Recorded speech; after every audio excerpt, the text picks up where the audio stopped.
Casen, I'm a little bit disappointed because you forgot like the greatest game of all time. Oh, what? Which one? Bubsy 3D.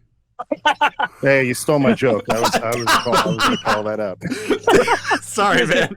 Welcome back to my YouTube channel, ladies and gentlemen. I'm your host, as always, your friendly neighborhood Simpsons kin, Max Danger Derrat, and I'm joined once again by the wonderful folks over at Resident Arc, Mike and Casen.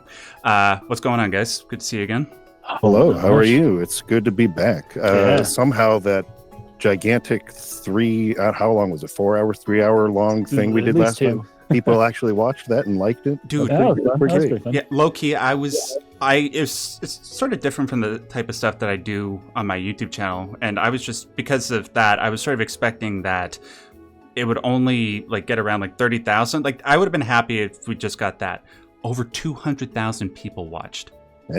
Yeah, that was pretty fun. Yeah, and thank you so much for like doing that with me and getting us to that. It was an absolute blast. In case you guys don't know what we're talking about, by the way, I should probably clarify. These two gentlemen and I recorded a video 2 or 3 months ago called The Top 10 Most Important Video Games Ever Made. We put it up and yeah, people just responded to it. It's like over 2 hours long, but we had such a blast doing it. I just thought, hey, why don't we try and do something like this similar again? And naturally, because, you know, I'm me, I decided to come up with something even more challenging to create a list for. I decided to come up with the top 10 most important years in gaming. And because Casen is as crazy as I am, he's like, yeah, hell yeah, let's do it. And we all got our lists. We're going to go down these lists in a second. Now, how hard was your list to make, by the way? Because it was brutal for me to leave off some certain specific years from this list. When I went through all the different years that there have been in gaming, I think it's safe to say that maybe the gaming industry as a viable industry is maybe just under half a century old. And because there's been so much development in that time, you can really point to so many different years and so many different nodal points regarding what is considered important and,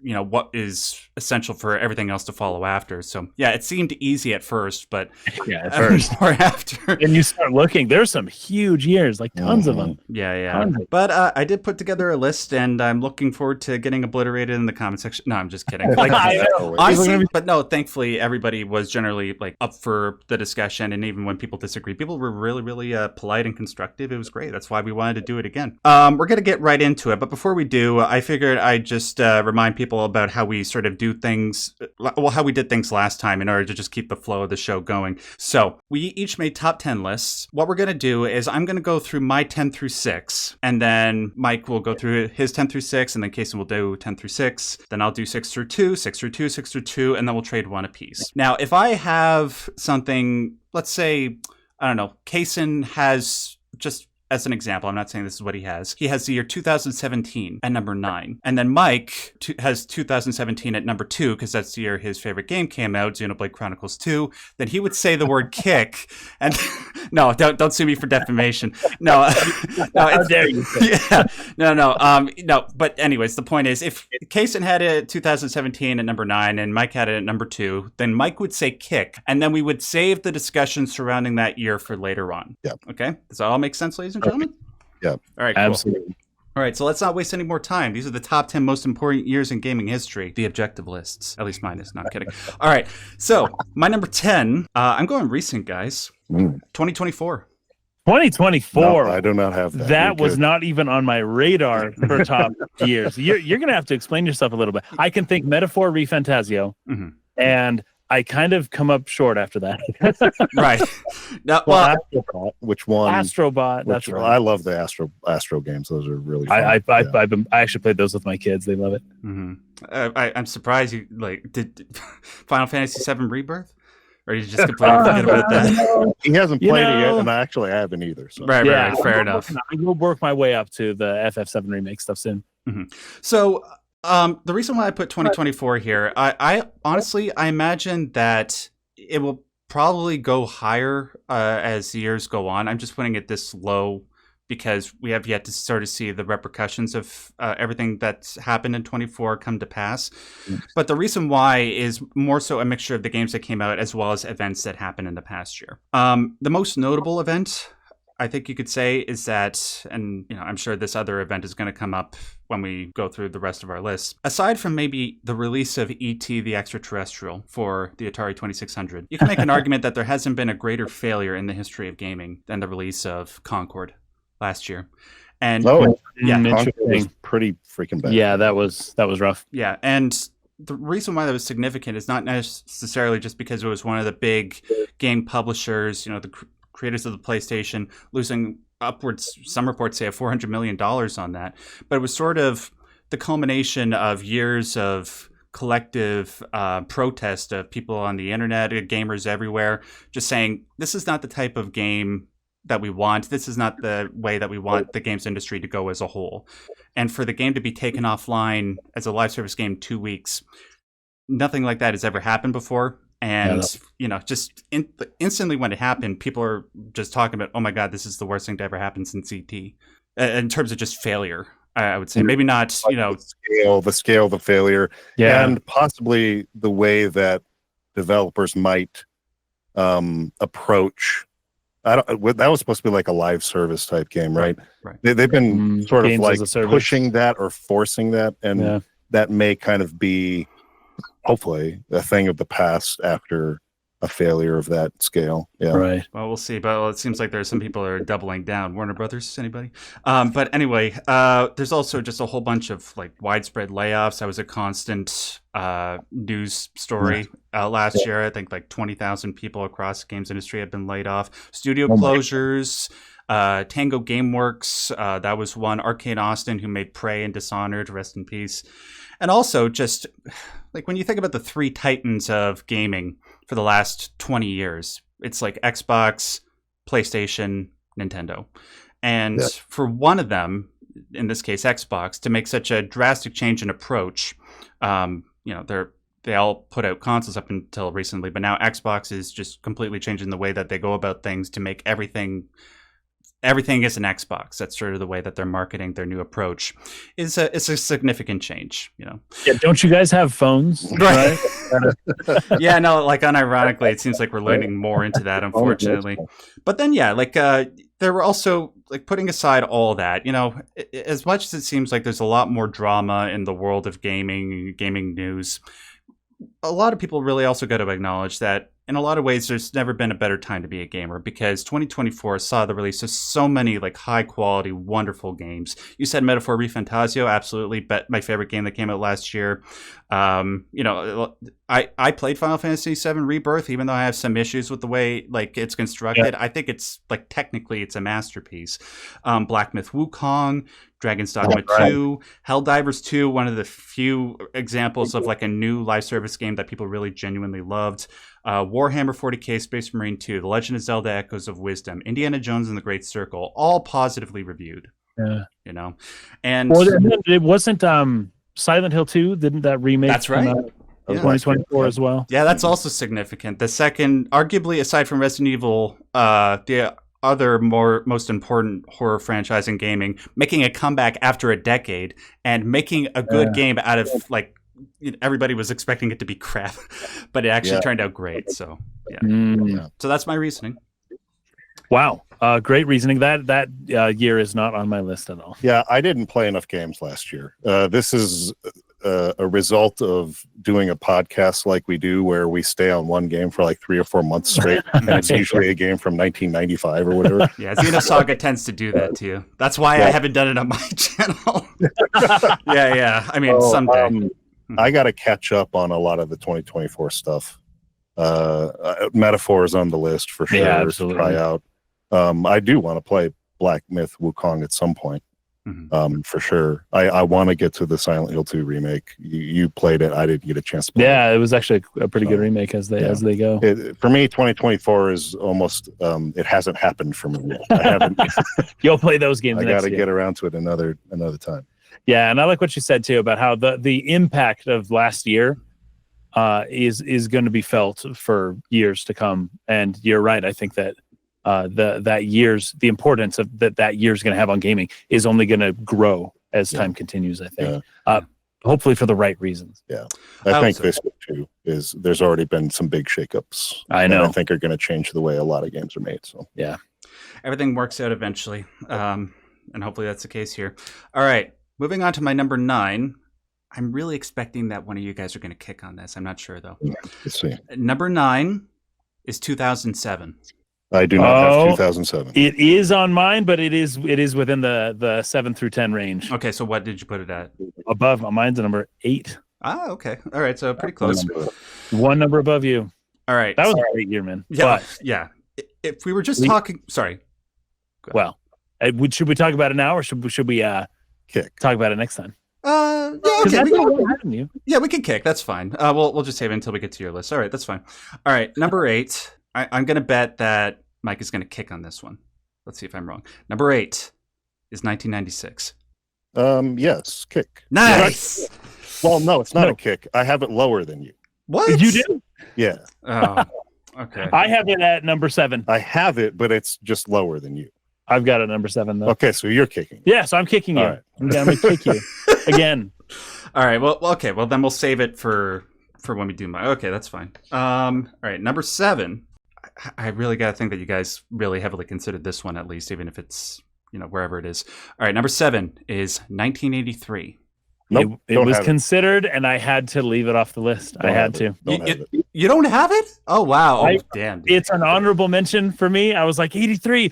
The thing is, what happened in that year was so impactful and important. It's the rebound of the gaming industry. Right? So, I understand its importance, and the fact that my entire argument for number 1 last time was Super Mario Brothers would be very convenient if I were to pick that year here. But I don't know. I just don't think there were enough games that, to me, that I really, really, really thought were top tier, best of all time level game. It's basically just Super Mario Brothers saved the industry. It's kind of just the one, but what an important one that was. Yeah, right. Mm-hmm. Yeah, fair enough. And you're right. For games that came out in 1983, there weren't that many. I just really put my entire reasoning behind the video game crash, but we'll discuss that more in a little bit because where did you say you had it on your list, Casen? Honorable mention. It's not on my list. Let's talk about it now. Okay, great. So the people who generally consider themselves gamers generally know about the video game crash but they don't know the specific details. The problem was the reason behind the video game crash in 1983 is that there were too many games being produced, but not enough consoles. This is the whole reason behind the whole urban legend. It was an urban legend until it was proven true that Atari dumped a whole bunch of cartridges of E.T. the Extraterrestrial for the Atari 2600 in the desert somewhere. I think in Nevada? I don't know. But they took it up 10 years ago. Yeah. So that was a big flop. And also the Pac-Man port for the Atari 2600 were so sold so terribly and were received so terribly in terms of critical response. Because gaming was still generally a burgeoning industry, people saw these two flops, investors, and they just stopped investing in gaming. And they stopped seeing it as a potentially burgeoning industry, but more there was a question of whether it would be that or just a fad, and people just reverted to seeing it as a fad. And as a result, the revenue generated by the gaming industry wouldn't see the same amounts that it had in prior to 1983 until 10 years later, and then it wouldn't surpass that again until 2000. So it was huge. Yeah. And then also on top of that, because of the game crash, Nintendo debuted the Famicom, but because of how bad the crash affected the West, the United States in particular, they wouldn't release it there until 2 years later. Yeah, isn't that wild? I thought that was crazy. 85 is when the Famicom and when the NES came in. This was true a lot of Japanese games. It took a couple of years to bring them overseas. Yeah.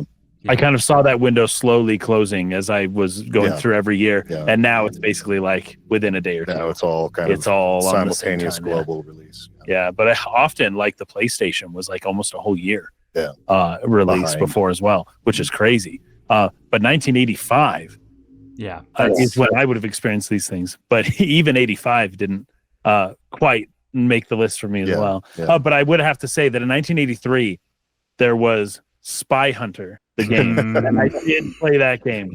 I loved it. And just the intro. I wasn't even that good at it. But the way that the spy car comes out of the back of like a semi-truck and then starts driving, I was like, oh, that's so cool. The car was hidden in the truck and we're a spy. And then Load Runner. Load Runner is a game that I didn't even like that much, but I played it for sure. Yeah. That was 1983 as well. Forgive me for being like, I'm somewhat younger than you guys. Isn't Spy Hunter like that David Hasselhoff thing? No, that's oh gosh, what is that? That's Dark Rider or Knight Rider. Knight Rider. I'm sorry. Yeah, this is different than that. Okay, my bad. I need to brush up on my 80s trivia. Yeah, but you got also the original Mario Brothers. You got the first iteration of Bomberman, if I'm not mistaken, and Dragon Slayer, which is pretty important to the history of gaming. But yeah. Dragon Slayer is huge influence for RPGs. And Bomberman, my kids are still playing Bomberman. It's been like 40 years, I guess, since that. And like that style of game, whatever it is, the plus sign Bomberman is that was they hit on something there. Yeah. There's just like we were talking about this in our the last video we recorded. It's just there's some formulas that can stand the test of time no matter what you do with them, and Bomberman is certainly one of them. All right. Bomberman. And my number 6 is 2017. Kick. You kicking that one? Yeah. Nice. I've got that above you. All right. So that's my 10 through 6. Which of you guys wants to go next? I'll take it away, I guess. All right. Number 10 for me is 1996. Very good year, but I do have to kick you on that because I have it higher. Okay, you have it higher. All right. Number 9 is 2010. No, that one didn't make my list at all. Didn't make your list? No, it's not on mine either. What happened in that year? Let's pull up 2010 here. Explain yourself.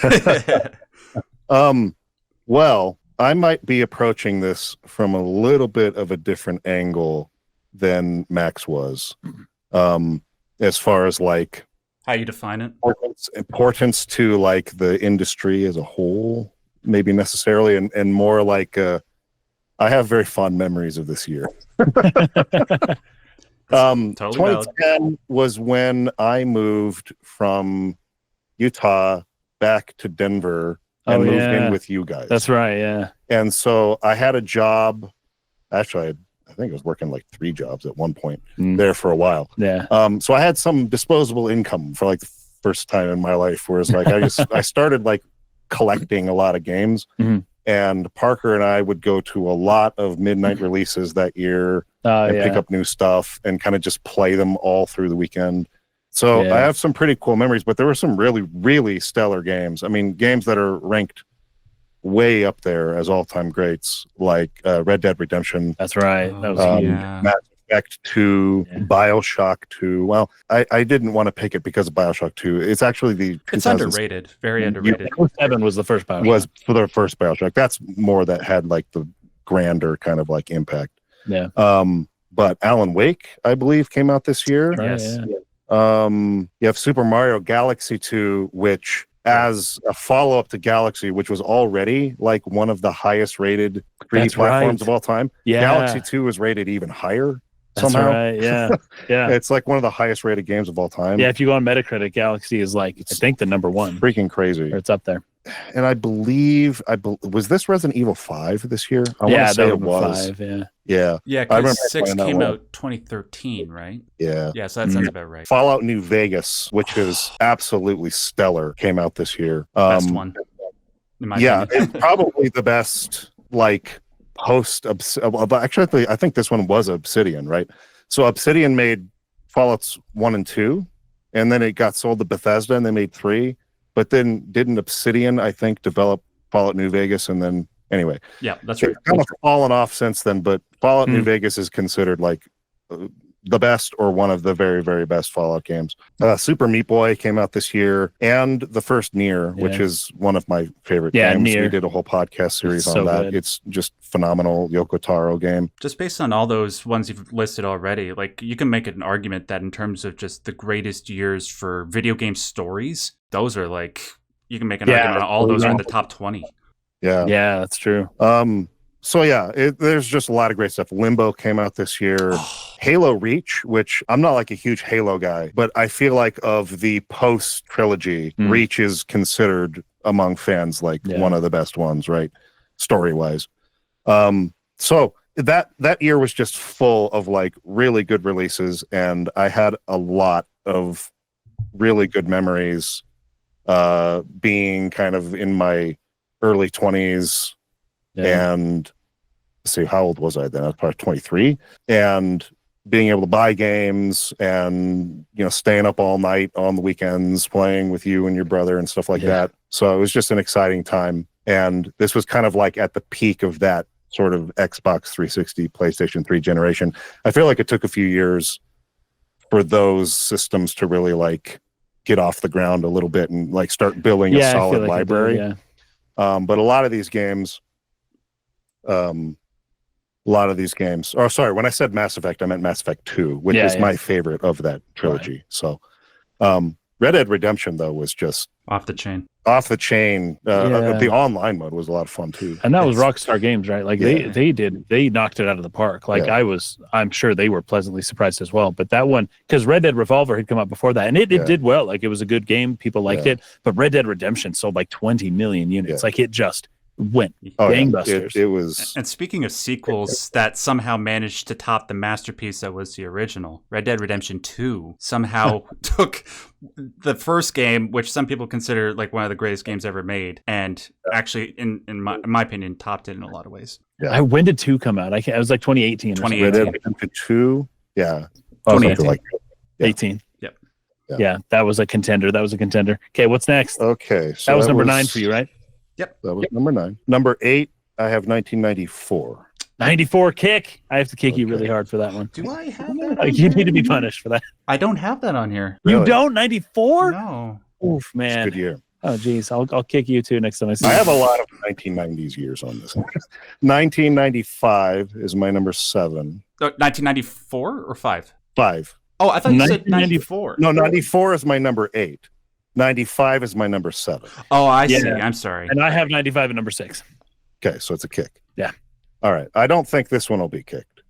2011 is my number 6. No, that didn't make my list. That is a kick. Oh, really? Nice. Okay. Oh, well, good. We'll talk about that later. All right.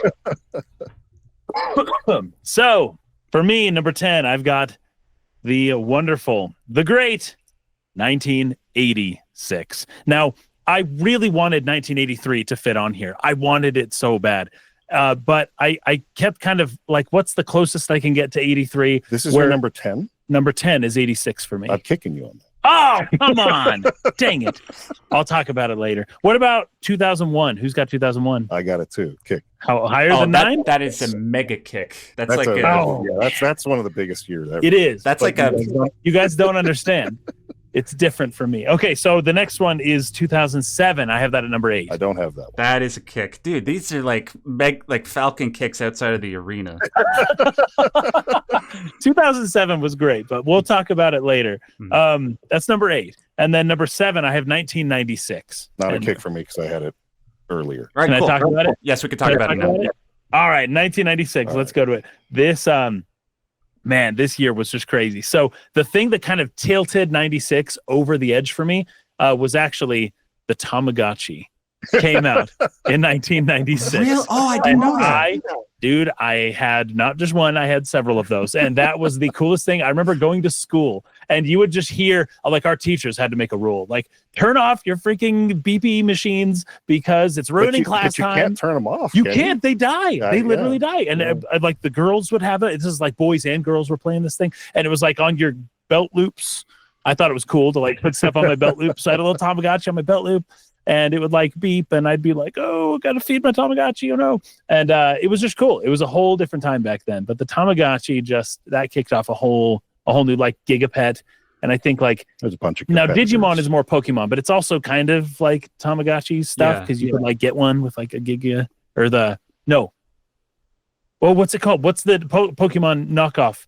Yeah, I know what you're talking about. Digimon. That's it. Anyways, you could get little Digimon like that era was the kids raising monsters genre was at its peak. Time, And at the time, my favorite show at the time was a show called Real Monsters.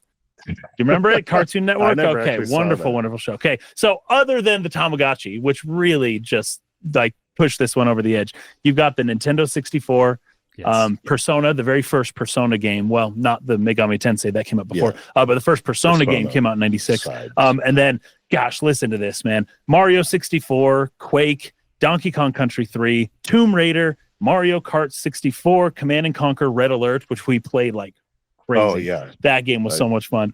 You got Mario RPG, the greatest game ever made. Of course. Anyone of all time. Pokemon Red and Blue came out that year. Kirby Superstar, Resident Evil, Parappa the Rappa. I mean, just like, stop me, you know? Like, it just goes on forever.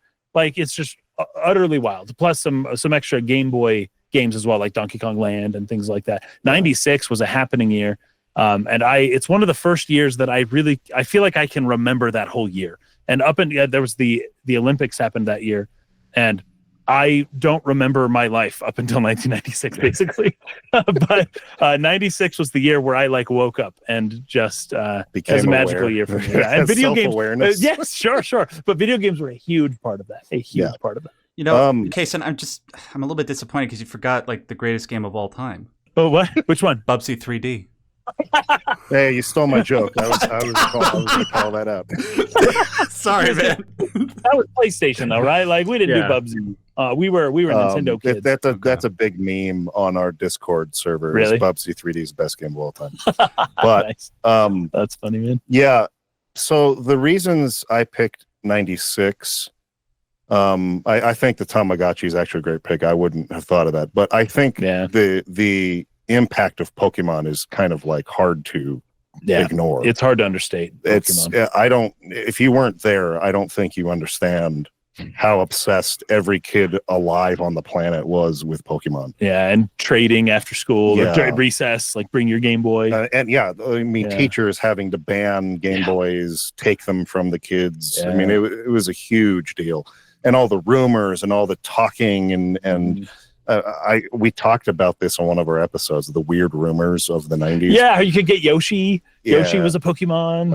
If you hold the console upside down and do this and that, like you'll be able to get some Mew 3 or something like that. But there's a kid. Remember what it was. There was a kid who told us if we beat Duck Hunt, that a piece of candy comes out of the machine. Yeah. And we could never beat Duck Hunt. So, I don't know. This was the era where we didn't have internet access like we do now. And so you can't just like check these fools for the stupid stuff they make up.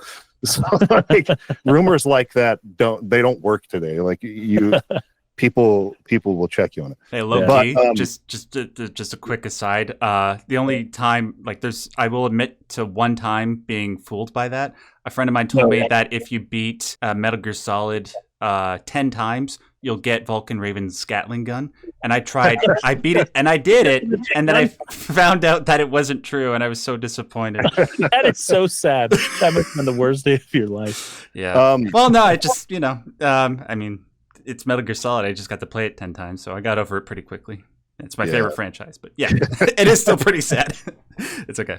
But, obviously the PlayStation was the more, I think, influential console of that generation over the N64. A lot of people will say the N64 is arguably the worst console Nintendo's made. I think the Wii U is much worse. Oh, yeah. I think the... although Splatoon, man. I think the Virtual Boy is much worse. Oh, obviously. gosh, absolutely. Yeah. But, if we're just talking about home consoles, I think the Wii U is far worse than the N64. Yeah. But we did do an episode a while back where we came up with like an objective system. Points. That would remove my personal nostalgia or feelings out of it, where it gained points based on library, how many top 10 games of all aggregate time. reviews. Aggregate reviewing and a bunch of different things. And it did end up ranking quite far below a lot of other things. But the N64 is an interesting case because despite it lacking the library, which was its real problem, because of the expensive cartridges versus the CD-ROMs of the PlayStation, and a lot of third party just ditched it. There were some incredibly influential games that sort of set the stage for how 3D games were going to be made moving forward. Obviously, Zelda came out in a different year, but that basically every game you can think of, all the way up to, let's say, even Elden Ring, has been in the lineage of that. of Mario 64. Mario Zelda, 64. So Mario 64, which was the I think, I mean, it's my favorite 3D Mario game, and still, it's such a magical game. It's just absolutely perfect. It's so great. I'm the hipster. I think Sunshine's better. I'm just kidding. What's that? The Sunshine? Yeah. Just because I love Mario Sunshine. There's a lot of people who disparage that game. I don't get them. Yeah, I don't get it either. I mean, the camera sucks, but it's still a good game. I think it's a great game. But Mario 64 is my favorite 3D Mario game. So, and I think it's one of the best games of all time. So that's huge. And then you've got Resident Evil came out that year. Yeah, Resident Evil, man. I mean, that's the start of probably the most popular horror franchise. Sure, it's like movies, like a dozen movies that they made based on it. Just it's a big absolutely huge deal as that being a franchise that started that year. Diablo came out that year. There are a lot of like really powerful franchises, right? Yeah. Pokemon, we've already mentioned, arguably the best Fire Emblem game released. Fire Emblem Genealogy of the Holy War. It's a great year. And then you have some late stage SNES games, Super Mario RPG, Donkey Kong Country 3, that were really, really excellent. Mm-hmm. Donkey Kong Country 3 was so much fun, but I was really disappointed that you don't get to play as Donkey Kong in Donkey Kong Country 3 or even Diddy Kong. It's like they both got kidnapped, and you're Dixie Kong and I think Kiddy Kong. Yep. Tomb Raider. Tomb Raider was also 96. Tomb Raider. Started a brand new, again, household name at this point, like powerful. A lot of really, really solid. And Wave Race. Wave Race was a good game. Crash Bandicoot. Crash too. Everything was so, like, the world in 96 specifically was becoming so obsessed with 3D. This is the year after Toy Story had come out, and all the studios, everyone was scrambling to 3Dify everything. Like, let's make everything 3D. And that's, you got a lot of garbage from that, of course, because people are just rushing to jump on the trend. But also, it was just a magical year. That's probably also the year, maybe it's the year after, where the Polar Bear Coke commercial. Yeah. Man, I remember stuff. It was Super Bowl 96 is the first Super Bowl I remember. I mean, was that Cowboys versus Steelers? That was Super Bowl 30. I think it was 96. That was, Anyways, that's it. Like, that's the time, man. It's right before the Broncos won 2 in a row. Yeah, before the Broncos, and then we had to move because anytime. Because that's how life went for us. Anyway, all right. So that was 96. I had 96 at number 10. You had it at number 7. I think that was my 7. Yeah. And then did you have it at all, Max? 96. No. Yeah. Oh, I hope we've convinced you. Okay, now 1995. Oh wait, no, I'm sorry. No, I did have 96 at number 8. At number 8. So I kicked you on that one. Yeah, good. Sorry, my bad. All right, a lot of numbers to keep track of. I'm sorry. 96 was so good. Okay, number 6 for me is 1995. Also, I have it, but just lower than you. So lower. Yeah. Okay, so I kicked you on this one too. I don't have it at all. Sorry. You don't have it at all? No. 95 was great. Jesus will forgive you. So that's the good news. That's the good news out of all of this. So Sega Saturn came out in 95. The PlayStation came out in North America. This is another thing. Excuse me. Some of these dates are going to be a little bit muddied, and there's going to be some subjectivity applied to the years, obviously. But some of the scoring will be based on when the game came out in Japan or based on when it came out in America. And honestly, just whatever one benefited the year I liked the most, that's the one I went with. So 1995, PlayStation, baby, in North America. The Virtual Boy, which most people, like, you've already knocked on the Virtual Boy, but I had it, unlike anyone else I've ever met. I had a Virtual Boy. It was actually my older brother's. And I liked it because it was 3D, even though everything was red. It was like some low quality 3D that I thought was really cool at the time. And it was Mario Tennis. I played a ton of Mario Tennis. The only thing that was good. It's just the world looks weird after you're done playing the Virtual Boy. You're done looking at red for a long time, and you come out of that and it's just like, whoa, like your eyes need to adjust. You need to refocus and everything. But Mario Tennis is the type of franchise that has endured for a very long time. I really enjoy playing tennis games. And so that's just it on the console front. Also, Wario Land. This was Wario's first ever solo game. I think he appeared in a game before 95, but this was the first time he got his own game, right? Wasn't 95 the year that Chrono Trigger came out? Yep. Yes. So Nice. number one on my list here, we got Chrono Trigger, and then we've got Warcraft 2. I've got Command and Conquer, which is a big deal. Star Wars Dark Forces. I also have, and this is the one that really did it for me, because I was like, this one's pretty good. Like, we'll put it up there. Ark the Lad. Tactics Ogre, that's a big deal. Yeah. Dragon Quest 6. I will say this. I mean, it just keeps getting better. 95 being this important to us really shows a little bit of the JRPG bias of our channel. Yes, it does. Yes, it does. Because this is a phenomenal year for JRPGs. I'm not sure if it is for anything outside. Hey, man. It was a phenomenal year for the stuff I like, but and the stuff I care still about. picked it too. So I'm just saying. I'm just saying. So the one that really put it over 96 is Terranigma. Terranigma also came out. So if you get Chrono Trigger and Terranigma in the same year, that year is going to be it's going to be a big year. The only caveat on that is that it only released in Europe and Japan, unfortunately, not in North America. Yeah, that is very sad. It technically release that year. It did, and I feel like it was played by enough people to where it still influenced the industry. You know. Yeah. I mean, Tales of Fantasia, which started the Tales of series, which is still going on today, was 95 as 95 as well. That was the first Tales game? Yeah. Oh, Tales wow. of Fantasia is the first Tales game. Yeah, I love that game. That was a super fun game. Tekken 2, which is probably the best Tekken game, or is considered one of the best. You mentioned Dark Forces. I think everybody had at least the demo of Dark Forces in their house. Yes, absolutely. Because that came with something else. I don't remember what it was. That demo, yeah. But that might have been all that I actually played. Everybody had demo. That. Yeah. But for me, it really comes down to Terranigma and Chrono Trigger. Those two being in my top 3 favorite games of all time. Yeah. I mean, those are just absolutely classic, timeless games.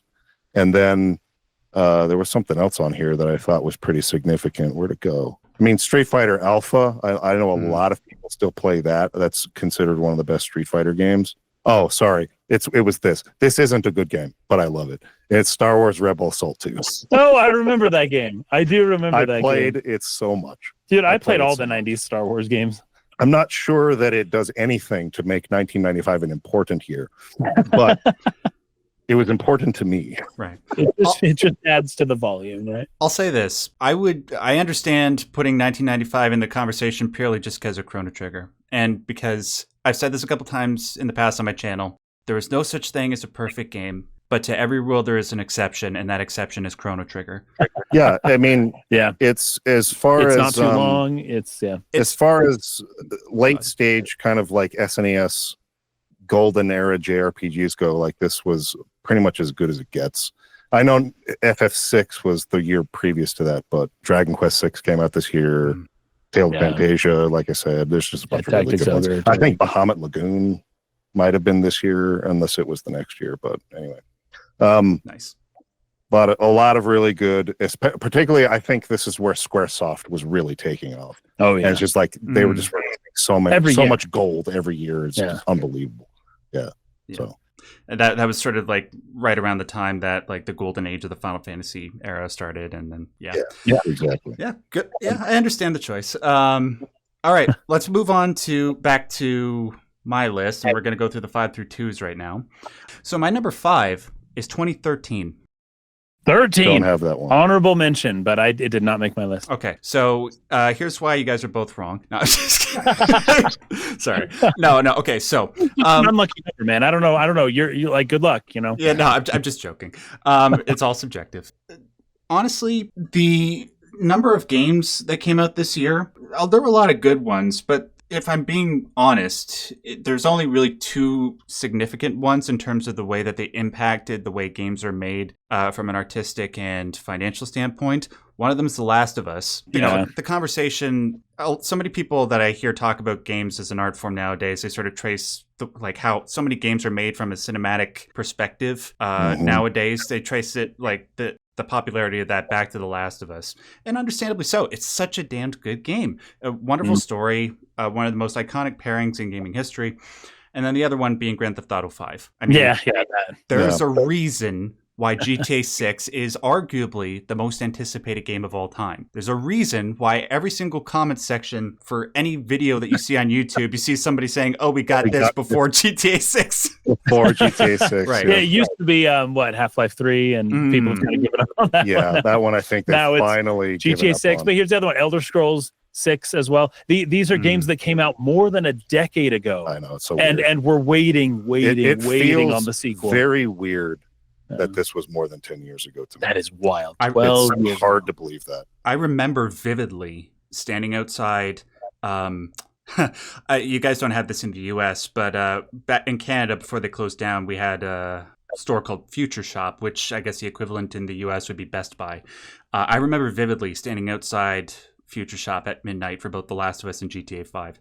And I was so hyped up for both of them, and I can't remember the last time that two games came out in the same year where I had such high expectations and they managed to be exceeded. Which ones were those? The Last of Us and GTA 5. Oh, so those for both those two exceeded your expectations. Yeah. And it's like, GTA 5 and how toxic GTA Online is and the shark cards. I get it. Absolutely. But it's just putting all that stuff aside, those games are still legendary to me. GTA 5 being in my top 5 favorite games ever.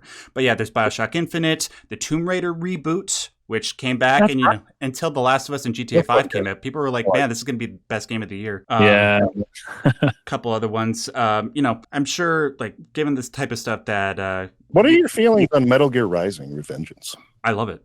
I do too. Aside from, it's arguably the most memeable game ever. Yeah, aside from the first 3, like Metal Gear Solid 1, 2, and 3, I think it's probably my favorite. So probably number 4 out of all. Yeah, I love it. Dead Space 3 killed the franchise. Man. Assassin's Creed 4, Black Flag, which some people consider to still be the best game in that entire franchise. And many would also say that 4 is kind of the last good one. Last one I played, yep. that like there's, varying, like Assassin's Creed. This is another thing that as we get into the 2000s, it's just like, and then Call of Duty 7, and then Assassin's Creed 5, and it's like, but it's like, wait, like, do I really keep including them on the list as they keep going up? I get that it's a fun game and people like it, but at some point, it's kind of overstayed its welcome after a little while. Yeah. And I feel like after Assassin's Creed 4, that kind of became true. That's what was true for me. Yeah. I stopped playing it after that one, and but 4 with the boat fights, that was really something. It was freaking sweet. Yeah, it's so good that apparently they're remaking it too. Yeah, I never played beyond the first Assassin's Creed. I never played an AC, but yeah, it's just too many games. I played them all up till 4, then up until Black Flag, and then I jumped ship. Yeah, no pun intended.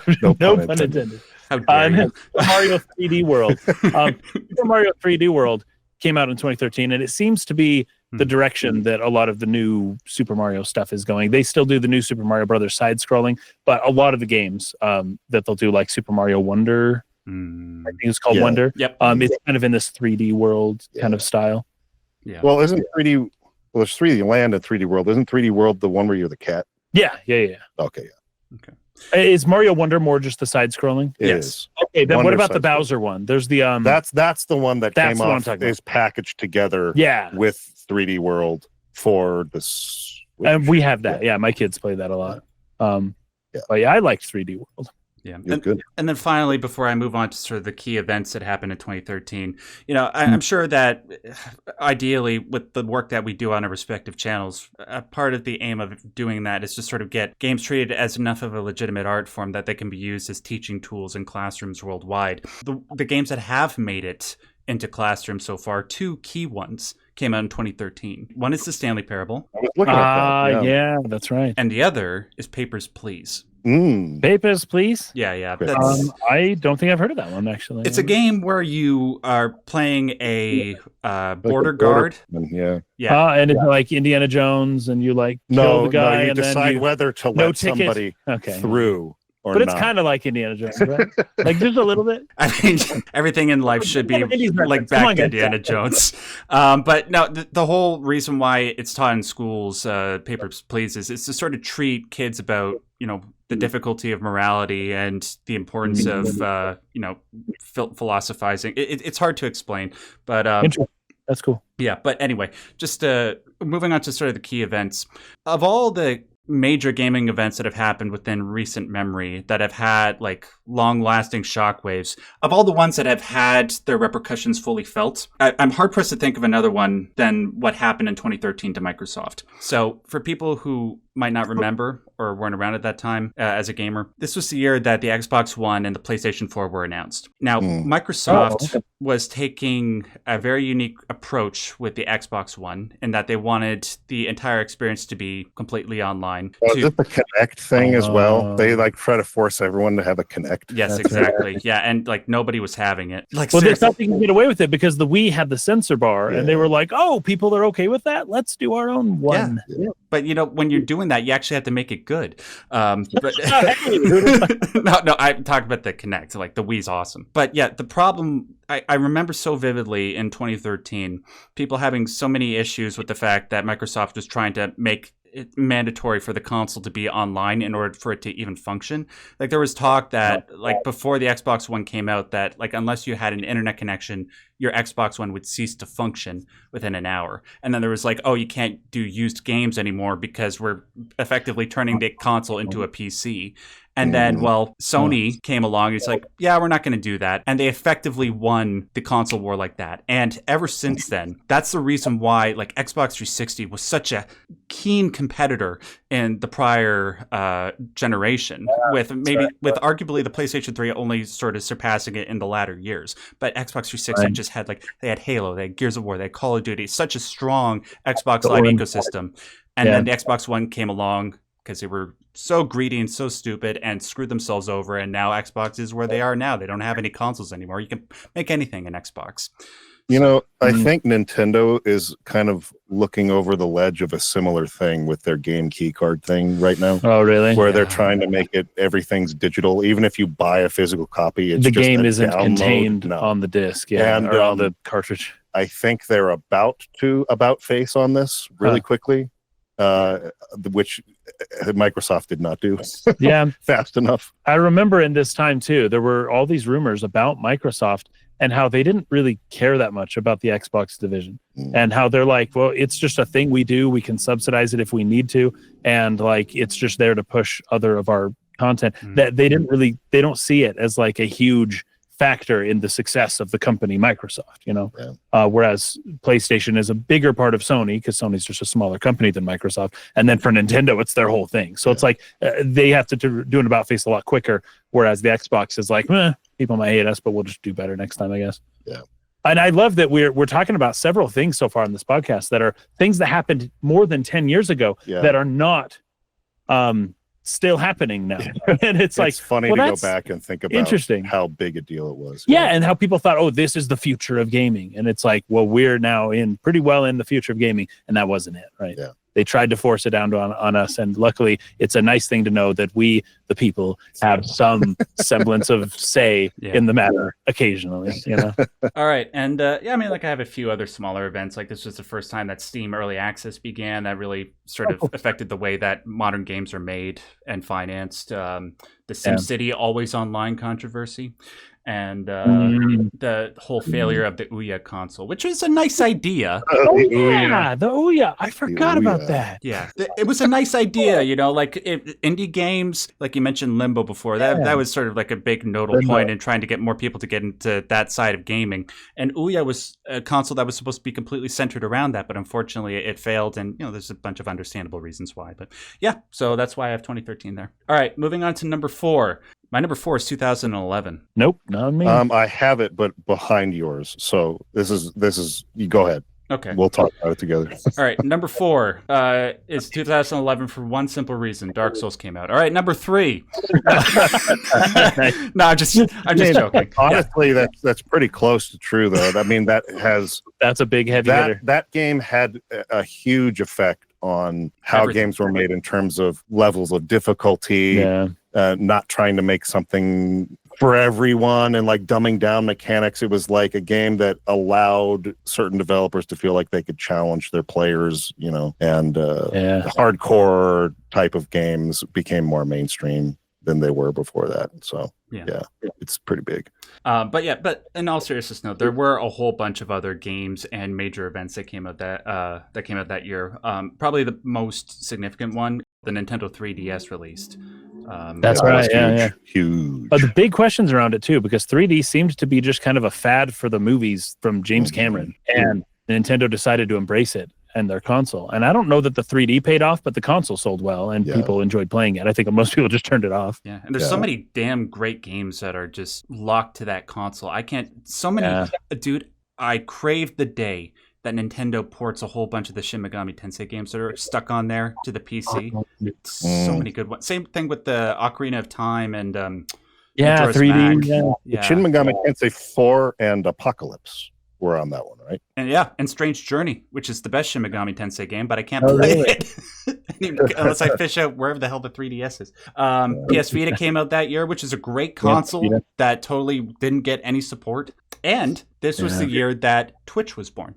Oh, really? Twitch. In How about that? That's a big deal. Yeah. Wow. And like the impact that Twitch has had on the way that consumers go about deciding what games they want to play. Oh, is this something that I actually want to play for myself, or do I just want to watch somebody else play it? Enjoying it through somebody else's. That's true. Also, speed runs and competitive gaming. This was like something Twitch. where it was a real. Game publishers didn't know what to do with this. It was like, do I ban my games? Do I, like copyright this, or is it marketing for us? There was a lot of struggles there through the early years. They finally kind of were like, it's actually a net good thing, and we can't stop it anyways. So. Took Nintendo like 7 years to realize that. Nintendo is a bit slow on that kind of stuff. To put it nicely. But in terms of games, like aside from Dark Souls, Skyrim, I mean, come on. Skyrim. There's you mentioned Elder Scrolls 6 before. There's a reason why it's as anticipated as it is. Skyrim's wonderful. Minecraft, hello. Minecraft was 2011. I didn't even realize that. Yeah, well, technically, it was the first official release. There were like beta versions of it before then. 2009, but okay, that was probably the first beta then. Yeah. But the first official release. But then, like, you got The Binding of Isaac. Some people say it's one of the greatest roguelites of all time. Terraria. Obviously, the greatest Legend of Zelda game, Skyward Sword. No, I'm kidding. Don't. I legitimately like it. Yeah. And I know a lot of people hate it. And I thought I was going to get hate for picking this year higher. I'm glad you kind of saved it with your reasoning, because people love to hate Skyrim now, and people love to hate Skyward Sword. Those came out in the same month. That's wild. And they all came out in the same month as Dark Souls. It was like that November, maybe Dark Souls was late October, but it was like within weeks of each other. You had Dark Souls, Skyrim, and Skyward Sword. These like giant fantasy, I mean, like exactly my type of game, like all right in a row. And I was expecting to like Zelda first, Skyrim second, and Dark Souls third, and it was like the reverse of that. It was like Dark Souls just for me blew them all out of the water. I played the game for over 1,000 hours and got totally obsessed with it. And I remember that period of time very vividly, because it was a period of time that the Metal Gear Solid HD collection came out, and all those games happened to be coming out at the same time that I first went off to university. There you go. Not a good combination. I'll just leave it at that. Oh shoot! I'm not going to go into that though. It was Call of Duty, the Modern Warfare, Call of Duty 4 Modern Warfare, and that was.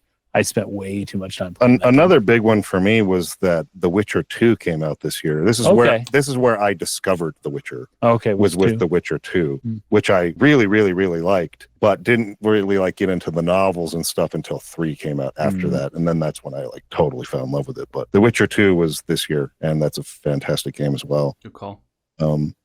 And then there were some other ones too. Well, Batman Arkham City, I remember my brother playing that game like crazy. Yeah. But that play style really started with Arkham Asylum. Yeah. And this was just kind of an expansion of that. Portal 2 came out this year. Oh, yeah, Portal 2. Phenomenal. How did I forget that? Portal 2 is really good. This is when Valve still made games. They don't anymore. One of the last ones they actually like developed a video game.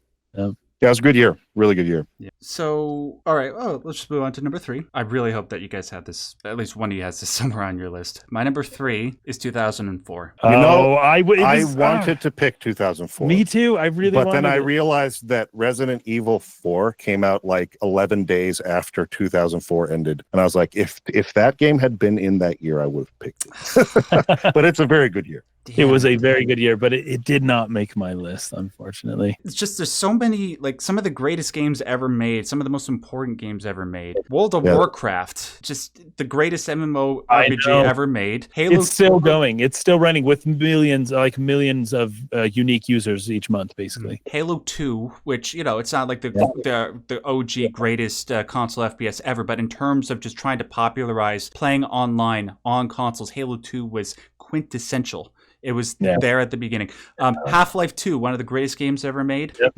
Metal Gear Solid 3, a lot of people say that's the greatest Metal Gear Solid game. Doom My 3. favorite. I'm playing it right now. I haven't finished it yet, so maybe it would rise the ranks after I finish it. Nice. The first Monster Hunter game. Nobody can deny how huge that has become. That's big, actually. That's a big I deal. didn't even realize that was in that year. I didn't. Yeah, it wasn't on. I couldn't find that one. There's so many games come out each year. It was so hard for me to find a comprehensive list that I can keep in my mind while making my list. Yeah, no, I completely missed Portal 2 for 2011. I started kicking myself for that. Fable 1 came out in 2004. Oh yeah, the first Fable. First Fable. Yeah. Overpromised and underdeliver, but still a good game. Still a good game and very impactful. Yes, absolutely. Red Dead Revolver, Far Cry, Spider-Man 2, which is significant because for a long time people said that. Sorry, that game is so much fun. I know. Okay, remember when Blockbuster was still around? I don't think I've ever rented a game from Blockbuster more than I did Spider-Man 2 because, like, there was a reputation, and maybe even to some degree to this day, a reputation about movie licensed games sucking. But Spider-Man 2 was the first one that was like genuinely excellent. It was really good. Yeah.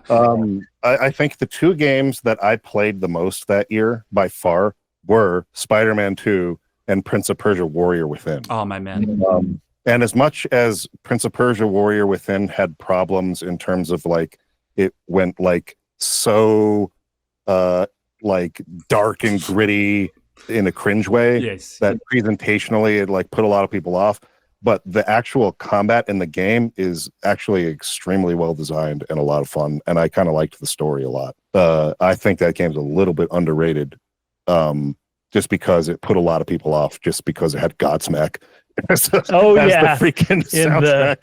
At the intro, right? Yeah, that was interesting. Godsmack plays through the whole game. It's just like Godsmack did like a gigantic number album? of not the whole one, but a lot. Game.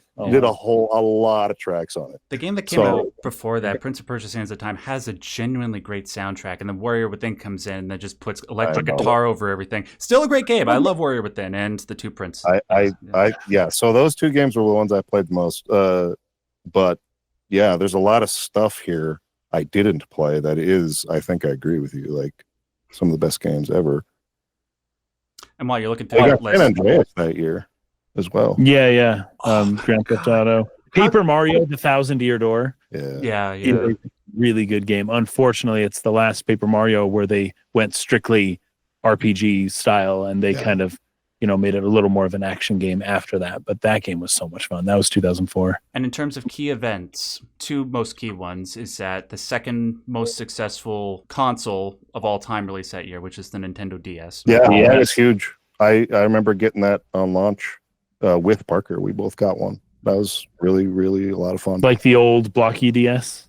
Oh, sorry. Or was it the DSi? You got the DSi, right? We got the DSi on release. The white one, not the trapezoid, the gray, badly designed. My bad.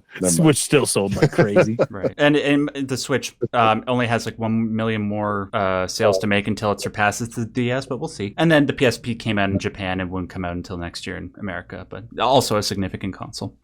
So yeah, that's my number 3. And then number 2, shout out to Casen for putting this at number 9, is 2001. 2001, A Space Odyssey. I have that one at number 5. So so you're at number 2. This is it. This is a really good. Oh man, it's kind of hard to believe now that I look back at it. Not just in terms of it's the year that the triumvirate of Sony, Microsoft, and Nintendo officially solidified itself, and it's been that way ever since for over 2 decades. 25, 24 kind of set years. up the trifecta of competing. Really just console warriors argument about it. But, and it's also the year that Sega basically died as a console competitor because it's so sad. Yeah, I mean, like the Dreamcast and the Saturn had a lot of potential. It's just unfortunately they didn't have the games, and I'll have more to say about that when it comes to my number one. But anyway, but yeah, just the games that came out this year. When we did our top 10 most important games list, so many of the ones that we chose are here on this list. Like Eco, I remember was on my list. That came out that year. Yep. Halo, Silent Hill 2. Silent Hill 2, arguably the greatest survival horror game ever. Yeah, you go ahead, list them. Final Fantasy X. Last time, huge. Yeah.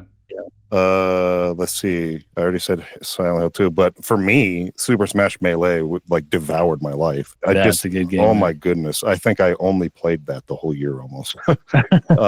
Golden Sun, I really, really liked, and I know that's probably not one of the most important games of all time, but I have a lot of strong memories with that. That was a fun one. Loved it quite a lot. Halo Combat Evolved. That. Oh, yeah, Halo. Of That's course, right, yes. Halo. That's arguably And Metal Gear Solid 2. I mean, that's a big deal. My all-time favorite game.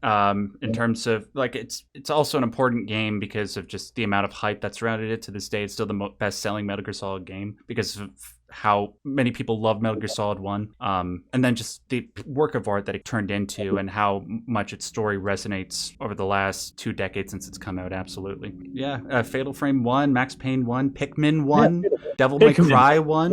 Pikmin Devil May Cry that year's big deal. This was the beginning of a ton of new. Shadow Hearts is a real underrated JRPG that came out that year. My wife keeps recommending me to check that one out. It's good. It's good. Well, I'm seeing Final Fantasy X as well, which is huge. But Conker's Bad Fur Day.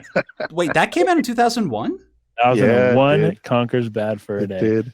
Oh. I remember hearing so many things about that game. I never played it, never even seen it played. It's damn but good. Everyone at school would talk about it. It's a real late stage N64 game. Yeah. And, Conker was in Diddy Kong Racing, which is so funny. You know how there are those games where they have multiplayer elements that are so much better than they have any right to be? Mm-hmm. That's Conker. Yeah. Conker's Bad Fur Day had an amazing multiplayer that the Xbox remaster totally got rid of for some reason. I'm still pissed about that to this day. Yes. Oh man. Yeah.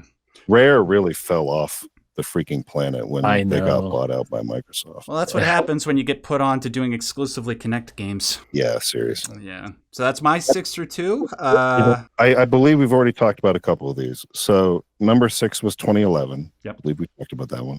Number 5 was 2001. We just talked about that. Number 4 is 1986.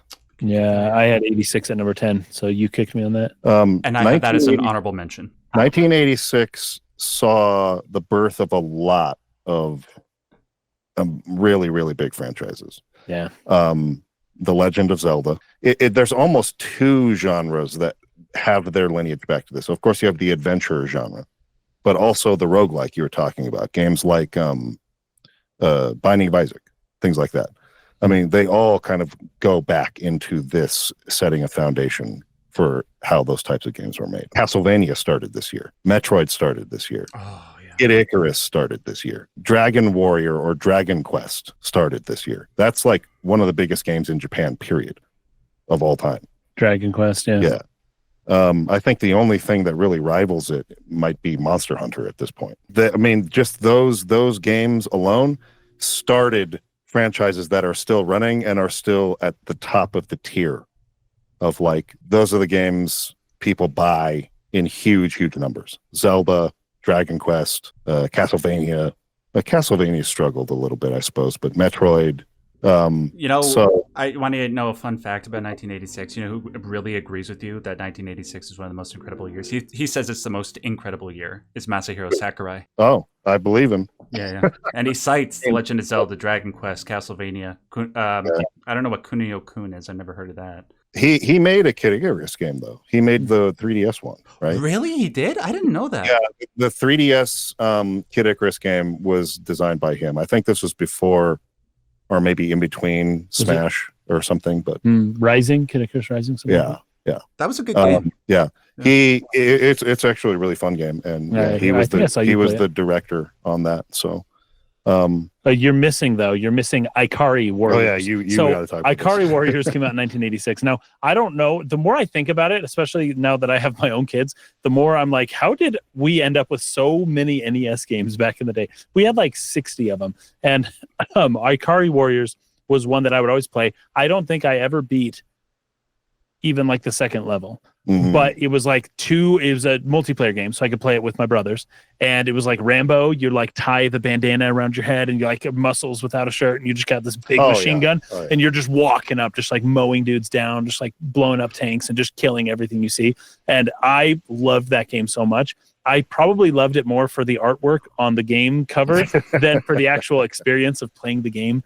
It was I wasn't very good at it, and I would often throw the controller because I'd get mad. But of all the games that I remember most from my childhood, Ikari Warriors is up there. Yeah, wasn't it's up there, like right next to Mario Brothers. Wasn't Ikari Warriors sort of like Contra, but from like the top down?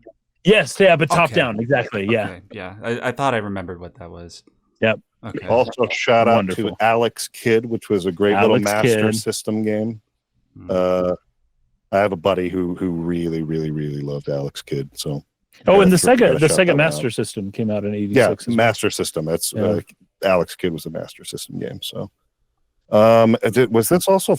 No, I think Fantasy Star was the next year, which is my next pick, number 3, 1987. I have that at number 3 as well. Max. Yeah, it's not on my list. Did you sleep on 87? I'm sorry. Like, no, you're making like these 1986. You made a really damn good argument there. I probably should have put that on there somewhere. But so, 87 also is the birth of a lot of really powerful franchises. Okay. So you have Phantasy Star, which I just talked about, but Final Fantasy, Punch Out, Mega Man, the first Mega Man, Metal Gear came out this year. And then you have some sequels to those others that started the year before. So Dragon Quest 2, Zelda 2, Castlevania 2, although that wasn't actually a good game. But, it kept it going. Street Fighter was born this year. Street Fighter. Ys, the first Ys game. Yeah, Ys was born this year. So a lot of games. Tecmo Bowl. Although I know you played. I played Super Tecmo Bowl, the Super Nintendo or Super Nintendo version. Tecmo Super Bowl is what it's called. Final Fantasy. Oh, and then this is the one that really blew my mind. Digital Devil Story or Digital Devil Saga. Kind of Megami Tensei. Yeah, the beginning of the Megami Tensei series. Yeah. So the first Shin Megami Tensei game. Those were novels or like graphic novels first. Okay. And then they had some games kind of based on those, but that spun into the Shin Megami Tensei after that, which then became Persona. And so that all kind of got started in that year. So there's just a lot of really, really amazing long-running franchises still going on today. Yeah, 87 was huge. That came out in 87. This is a problem when you're born in 1993, man. Like I can't believe I completely you're listing so many like quintessential nodal points in gaming history. Sorry. Metal Gear for you. So I mean, this is the first Metal Gear, the debut of Metal Gear, and Mega Man. I think I mentioned that one already, but that's obviously there's also this great Mega Man. That's right. Faxanadu, awesome game. Yeah. I also believe Crystalis came out this year, and that's not a game a lot of people know, but it's probably my favorite NES game. Oh, really? No. Crystalis is amazing. Blades of Steel was a hockey game that came out in 1987 that I played so much of. I love playing Blades of Steel. Yeah. I love those early sports games because sometimes you'll get a game that's just called hockey or football. That's what they were called at the time. And that's it. Yeah. That's what the game is. I loved that period. Yeah. Why is it that unironically all the greatest sports games were released prior to the turn of the century? I don't know. Seriously. I don't know. That's interesting, actually. I'm trying to think of any sports games that I've played. Well, Mario Strikers. Mario sports games don't count. Those are always right. Those are always good. Yeah. But like actual sports simulator type games. I'm trying to think of one that came out after the year 2000 that I like. And it's not easy. There are ones that we played after that. But... there's a couple NCAA football games that I thought were okay. Yeah. But I mean, I'd play Tecmo Super Bowl over those anytime. Yeah. Way more fun. No, for basketball, NBA Jam. Nothing beats NBA Jam for basketball. Okay, so some of those early NBA 2K games were pretty great. Like 2K. 2K. We played 11 2K8 a lot. and 2K10 10 and 9. Like in that era, we played those a lot. And 11 was the first one to ever feature Michael Jordan. There was no game that ever had Michael Jordan's likeness in it. That's another game for 2011. That was pretty good. Oh, yeah, NBA 2K11. The first, and they had a mode where like you could go back and play as teams from the 80s and 90s. So they had like Larry Bird and Magic Johnson. Nice. Bob Cousy, I remember that. There was you could go way back. So those were pretty great. But now that franchise has totally fallen off a cliff and it's terrible. And Madden, of course, has been bad forever. So forever. NFL Blitz was the best. That's fetching also. Football game. The last sports game that I can recall playing is NHL 1999. I did too. That was a great game. Yeah, the Detroit Red Wings. Steve Yzerman and the Sergei Fedorov. Oh, that was a great game. Yeah, unironically, one of my fondest memories back in 2000, 2001 is I go over to my buddy Warren's place and I played NHL 1999 with him all night long. Yep. It was so much fun. Very fun game. Yeah. All right, what's your number 2? That was number 3, and number 2 for me is 1997. Okay, so Mike and I have the exact same top 3. Close. This was very close to being my number 1.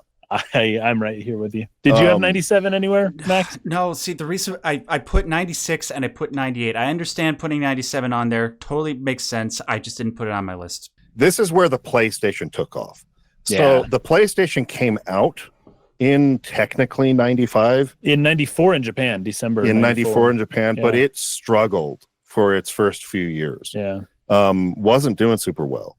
And then you had a couple of games come out this year that just made it absolutely skyrocket, which were Gran Turismo. Oh, yeah, Gran Turismo. And Final Fantasy VII, which were the 2 best-selling games on that console, by far.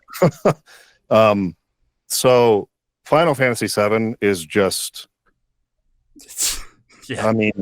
It's really hard to describe what a landmark that was and how significant it was that it made a very kind of niche genre into a mainstream game. Yeah. It also could be said it was the first AAA video game ever made. Interesting. Where the budget was like nine figures. Yeah. I mean, I think the technical. Well, the development budget was something like 40 million. Yeah. But in today's money, with inflation, that's way higher than that. Yeah. It's way over 100 million.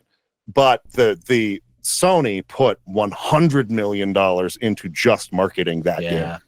Because they were like, this is going to sell PlayStation consoles. And they were right. Yeah, I mean, like, it was technically extremely impressive in a lot of ways. The FMVs, this kind of like gave people caught the vision of sort of like the 3D era of gaming here. Yeah. Square went like way on the cutting edge in terms of the tools they were using to develop it. They were using like essentially Hollywood film, workstations to, model and make these 3D characters. And so that's still to this day one of the games where I find people who are otherwise just not that interested in video games, but they played that. You know what I mean? It was like, I played Final Fantasy VII, even if they never played a game ever again after that.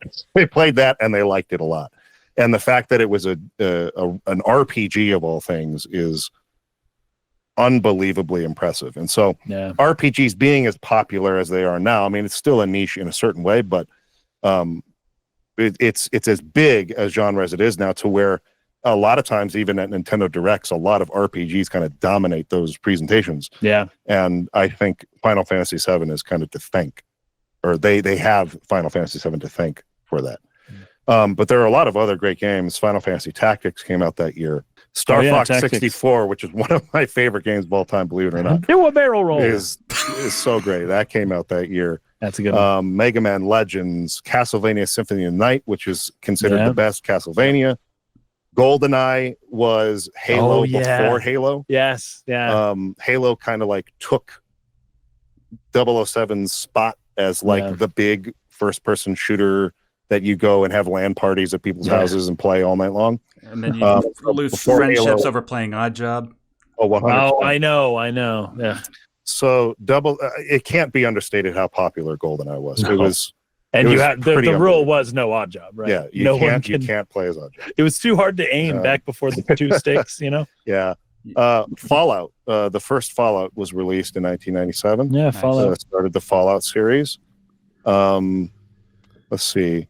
There's some other really good ones here. I mean, I already mentioned Gran Turismo, but anyway. Well, there's the game Postal, which, while not a good game at all, was very controversial. Yes, and that's true. I don't know. I don't know if that makes it more important or not. You know, I don't know which year Mortal Kombat came out. 93. Okay, so we didn't mention 93. No, but that would have been significant for that reason alone. But Mortal Kombat 4 came out. Because it was because of Mortal Kombat that the ESRB was made. Yeah. Because of the fatality. Yeah, because of how violent it was. That's right. ESRB would be a very important moment in video game history, despite... Yeah. Maybe that just barely missed 94, which is a game or a year that I picked. But yeah, I put 93 on my honorable mentions for that, and because Doom came out, and Night Trap, and the whole just controversy that stirred totally made everybody go insane. But yeah, 97, I agree. Like, I would have just agreed with its placement just because of Final Fantasy VII alone. We just think about the way that the industry has developed in terms of business, production budgets, creativity, the way, like, the actual game mechanics. So much of the way games are right now can be traced back entirely to Final Fantasy VII. I just didn't put it on there because I don't know. It's this. We were talking about this before we started. It's easy going into making lists like this when you just had the idea for it, but then we actually go through all the different years. It becomes so hard. Yeah, I think 97, and you know, I kind of approached this differently from you. I'm glad you were here to save me from having better reasons for including years like 2011 and stuff like that, with a significant like cultural sort of events going on around these years. But 1997, I think, is significant not just for being a great game that was released that year, but I think it basically sold the PlayStation. It made the PlayStation success alongside Gran Turismo. Yes, but the PlayStation became the giant it was because Final Fantasy VII launched that year, and they knew it, and that's why they spent so much money marketing it. Yeah. And so, like, the PlayStation won that console generation right on the heels because the N64 had just released, a few months before that. Yeah, they didn't have a ton of time. FF7 came out in January of 1997. Oh, okay, so it was just 6 months, maybe. So it was just a few months after the N64 had come out, and that's when it won. That's when the PlayStation won. Was when Final Fantasy dropped. So January, what a strange time. I know. For I know. A big game to come out. Did you also mention Grand Theft Auto? The very first one I didn't. Was 1997. That's another game that would have led to PlayStation's dominance. Yes. So Gran Turismo, Grand Theft Auto, and another game that's super controversial, but Final Fantasy VII. That trifecta right there basically won Sony that whole generation. Yeah. I played Interstate 76 a lot. I would go to piano lessons, and then the piano teacher had a son who just played video games a lot, and we would go up to his room and he would play Interstate 76. We customized a car with like guns and like a V10 engine and just like cruise around shooting stuff. Super fun. Played that, and then Yoshi's Story came out 97 as well.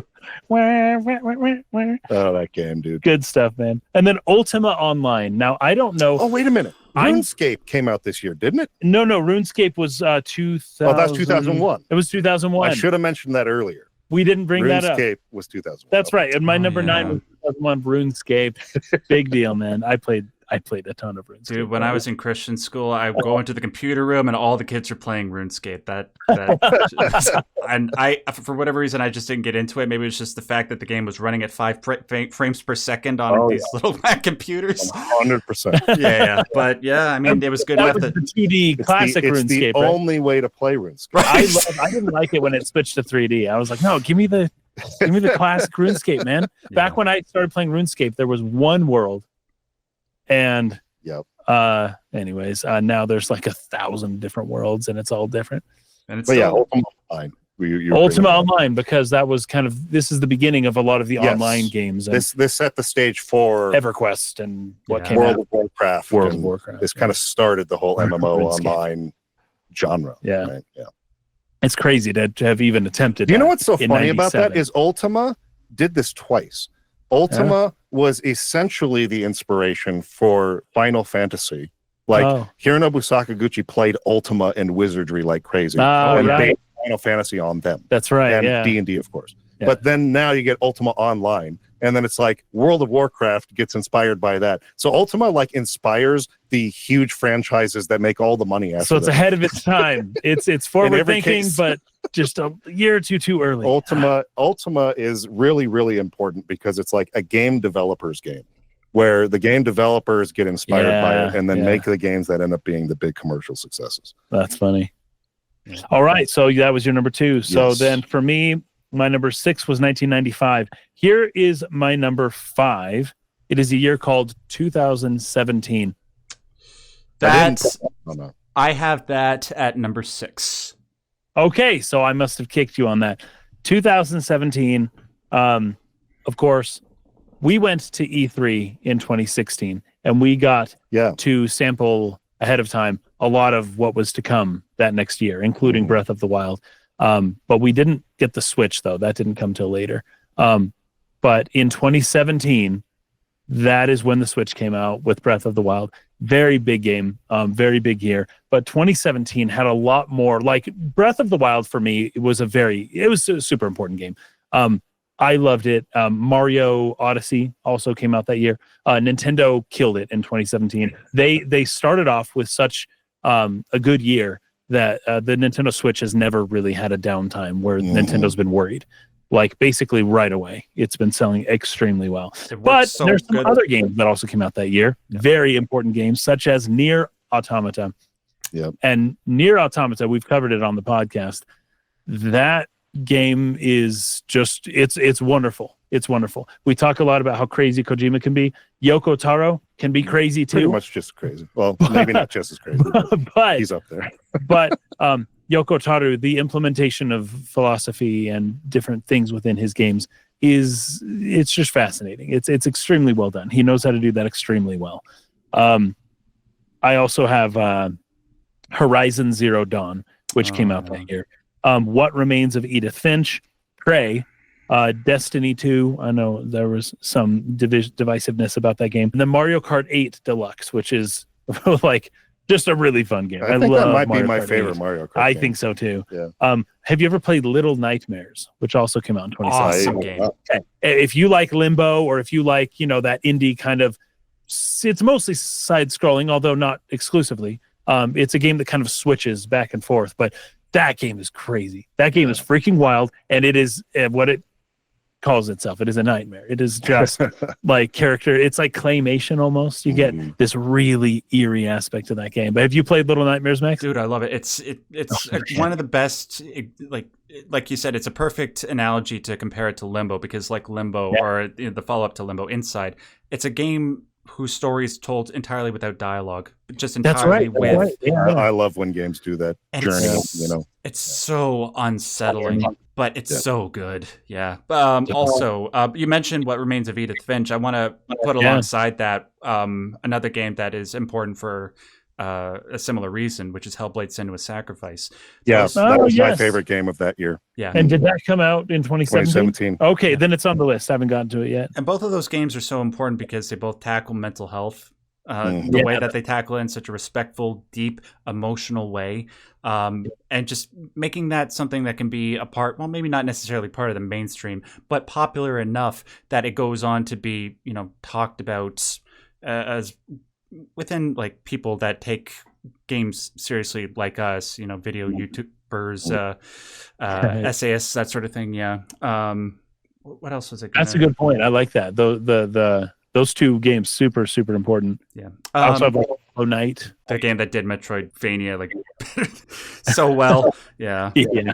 Were you going to say something else? well, I do have other stuff to say, but I mean, it's your time to shine. Okay.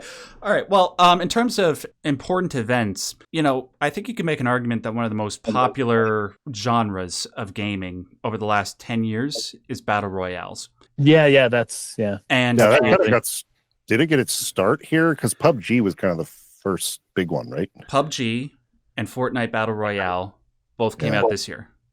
How about that? Yeah. Yeah, Fortnite. I'm seeing that. Fortnite 2017, yeah. And ever since then, there's so many games that are in the shooter genre that it's always a serious consideration by the people making them whether or not the game should have some sort of battle royale mode.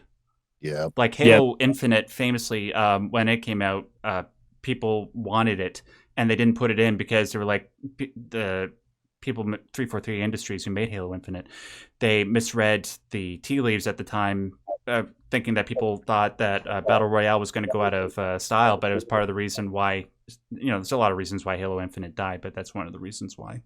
Mm-hmm. Yeah. The backlash over Star Wars Battlefront 2's loot boxes and microtransactions and the precedent that set. Right.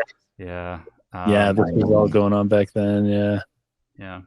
Xbox One, Xbox. Doki Doki Literature Club. Oh, yeah. I've actually never played that game, but I've heard a lot about it, actually. It's messed up. Yeah. Think Little Nightmares times 10. Great. Splatoon 2. Oh, yeah. Dragon. Sorry, I have to cough a little. Excuse me. Dragon Quest 11. Yeah, great game. Really fun game. And Dragon Quest 11 implemented the 2D version of the game. They had a demake of their own game I like at that. launch in the original game. Yep. You So can switch much fun. between the modes. Yes, Super and cool. you can legit play the whole story either way. I wish they would do that. Every game should do that. Why is that not the standard?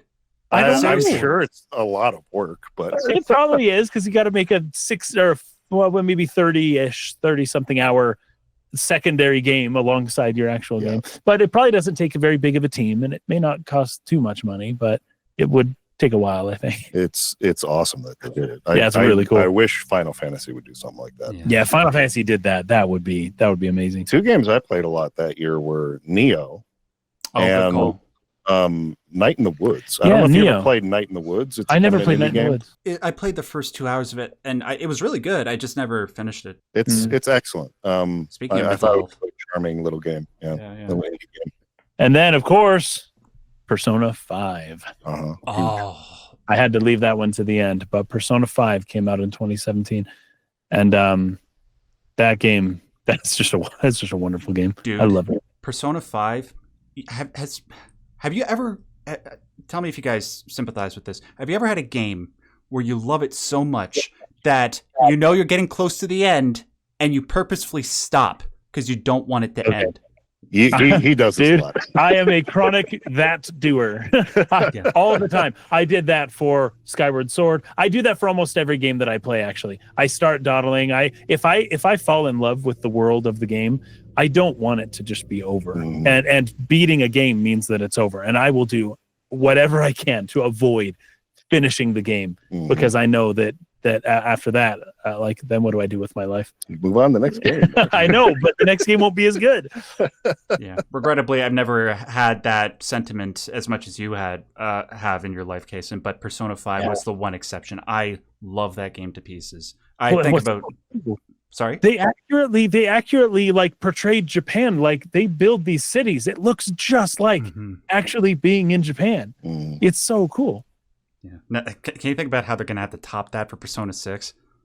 See, I don't know. Are they even making Persona 6? Oh yeah, they are. I've been reading the leaks.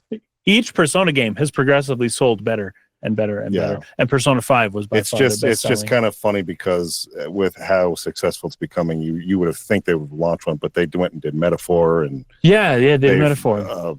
Re-released a bunch of Shin Megami Tensei and Persona games, like remastered versions. Everyone's going like, "Where is Persona 6? Where is Persona 6?" That's right. They've done a lot of versions of Persona 4 and 8 5. years. 8 years. 8 years since. Yeah, Persona it's 5. weird for us to go through a lot of these games and realize that they're still working on the sequel. And this is partly why my list is so biased towards the 80s and 90s and maybe the early part of the 2000 and aughts, whatever they call that. Basically up until 2011. And really, 2017 is the most recent year that I have on the list. And games take a long time to make now, and there are less like bangers, each year, and everything's getting spaced out more. But the further back you go, you'll see one year that had like 10 games that are just absolute smash hits. And then you come to the recent years and it's like 2, 3, 4, maybe if you're lucky. And that's partly why my list is so biased towards, older stuff. Yeah. It's just unfortunate. It takes forever to make games now. So. Long time. All right, was that number 2? Did you have more to say about 2017, Max? No, that was pretty much it, man. You hit all the notes that I wanted to hit. Yeah, very nice. My number 4 is 1994. Yep. Any take? I had it before, so you had it before. Yeah. Okay. Yeah, it was just about to hit the honorable mentions. Like I have 3 here, but it just barely missed it. Yeah. No, but it's a good choice. So the PlayStation releases in Japan in 1994. Yep. There's one kicker that put this above 95 and 96 that I'm going to bring up at the end. But let's just name some games here. I mean, 1994. This is just wild. I couldn't believe my eyes as I was watching this. Donkey Kong Country, the second Doom game, Super Metroid, Final Fantasy VI, Earthbound, System Shock, which is a precursor to BioShock. Yeah. And the Thief games too, right? Is that the same company?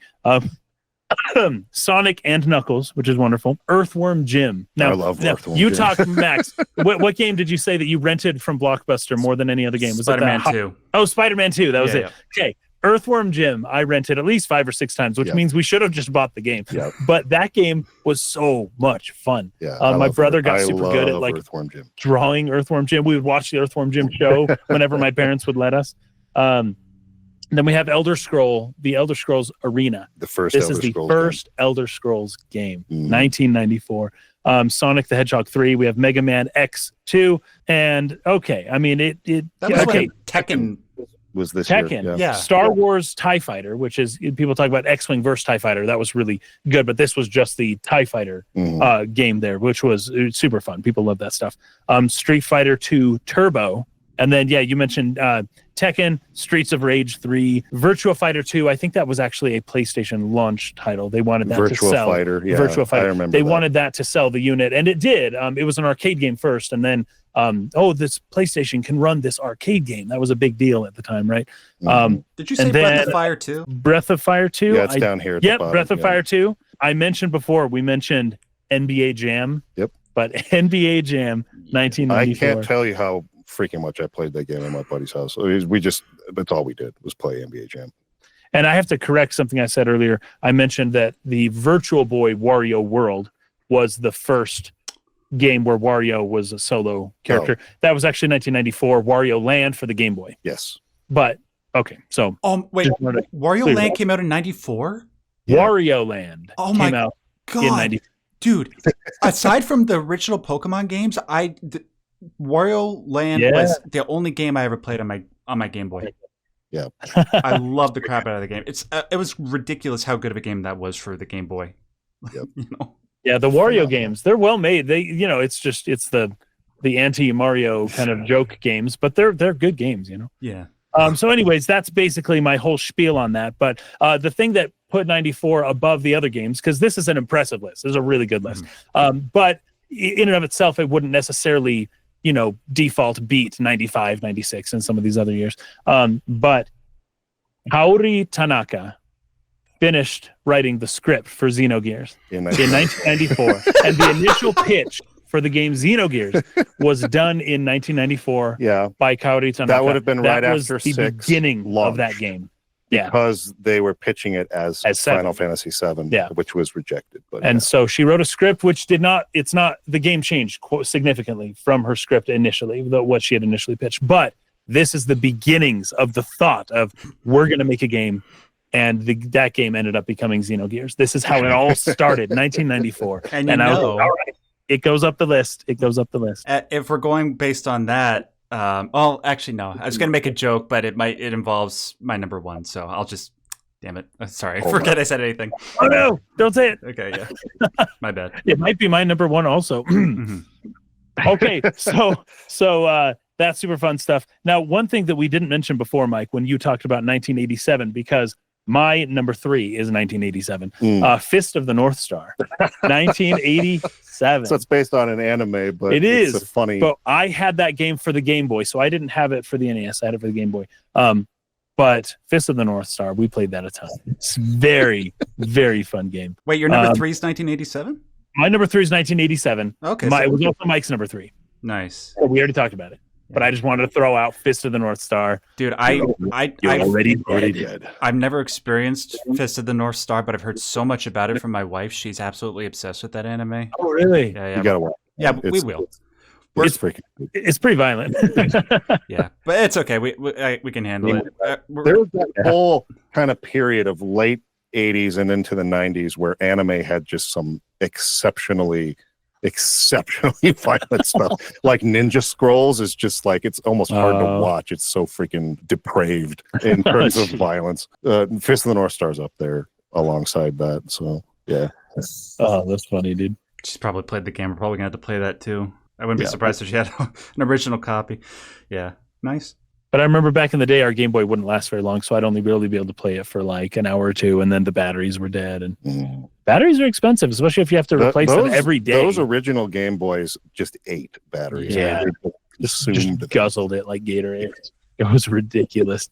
Yeah, so it's like we had all the games, but we just couldn't play them very often because of the batteries. Yo, you want to hear a tragic story just on the subject of battery degradation? Speaking of the original Pokemon, I managed to get Mewtwo with the Master Ball on Pokemon Red and Blue, and I went to go save the game, and then you know how it's like saving, don't turn off the power. Right when it said that, my battery crapped out, and I had to go fight him again, and it took me so long. Dang it! That was like 3 seconds. 3 seconds away. Yeah. Dang it, man. The trauma. I'm so glad we're past the era of having to plug AA's into your portable console every 2 hours. I know, dude.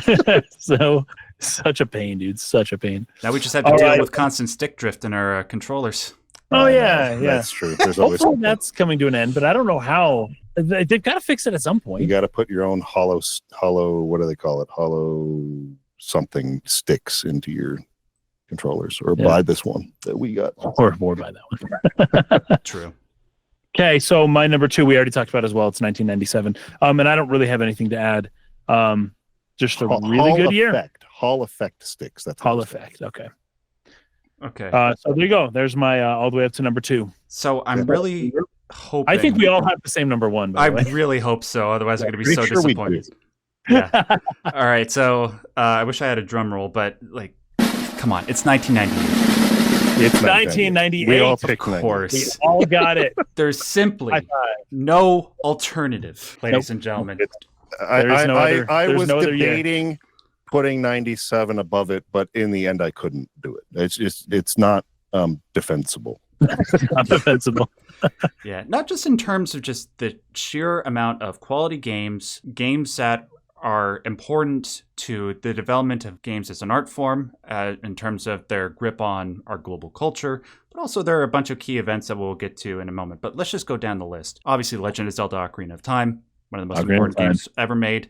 Metal Gear Solid, our beloved Xenogears came out this year. Yep. Pokemon Red and Blue, even though it came in '96 in Japan, it was still significant in when it released in 1998, and how huge that was. Well, Yellow, I think Pokemon Yellow, which is Red and Blue, but this time you can choose Pikachu and it follows you around because of the anime. My brother got that one, so but it's basically the same game, right? Yeah. So my older brother had Red, and I had Blue a couple years before this, and then my little brother, when he was old enough to play it, got Yellow. He got Yellow, and then Half-Life, just in terms of it being an important game in and of itself, but also in terms of how it launched Valve, and then how Steam followed after that. Resident Evil 2, some people say to this day is still the greatest Resident Evil game ever made. Now, another game that I want to mention in terms of importance in the way that the business sort of shook out. I recently did a video on my channel about an old game from the Sega Saturn called Panzer Dragoon Saga. And the reason why that game is so important is because Sega made it as a response to Final Fantasy VII. And what they were trying to do with that game is like, okay, well, this game, Final Fantasy VII, is going to change everything. We could tell that from all the previews, how much money they're spending on the marketing, and like all you said. So we need to do everything. We need to figure out everything that this game isn't doing, and then do it. So Final Fantasy VII doesn't have fully 3D worlds. They have pre-rendered backgrounds. We're going to have fully 3D worlds. Final Fantasy VII doesn't have all voice acting. We're going to have all voice acting. The problem is, by trying to do all these different things, the game got way over budget, and the team was just so stressed beyond belief that even though they wanted to release it in the same month and possibly the same week as Final Fantasy VII just to compete with it, they had to postpone it by an entire year just because of the project's ambitious scope. And unfortunately, even though when it came out, it was hailed as a masterpiece, nobody played it because it came out after Final Fantasy VII. Yep, that's too bad. Yeah. So also the name, I'm sorry. And I love, great name. I love German. I really do. Panzer Dragoon Saga is not Final Fantasy VII. It doesn't have that ring to it. No. But it came out in '98 then, huh? Yeah. And I played it for the first time this past year. It's amazing how well it holds up. Yeah, I'm gonna have to play it. I've never played it before. But the problem is, like, it killed the Saturn, so much so that, and they put all their hopes on the Dreamcast, and then that died, unfortunately, even though it was a really good console. But yeah, Final Fantasy Tactics. Wait, didn't Tactics come out in '98?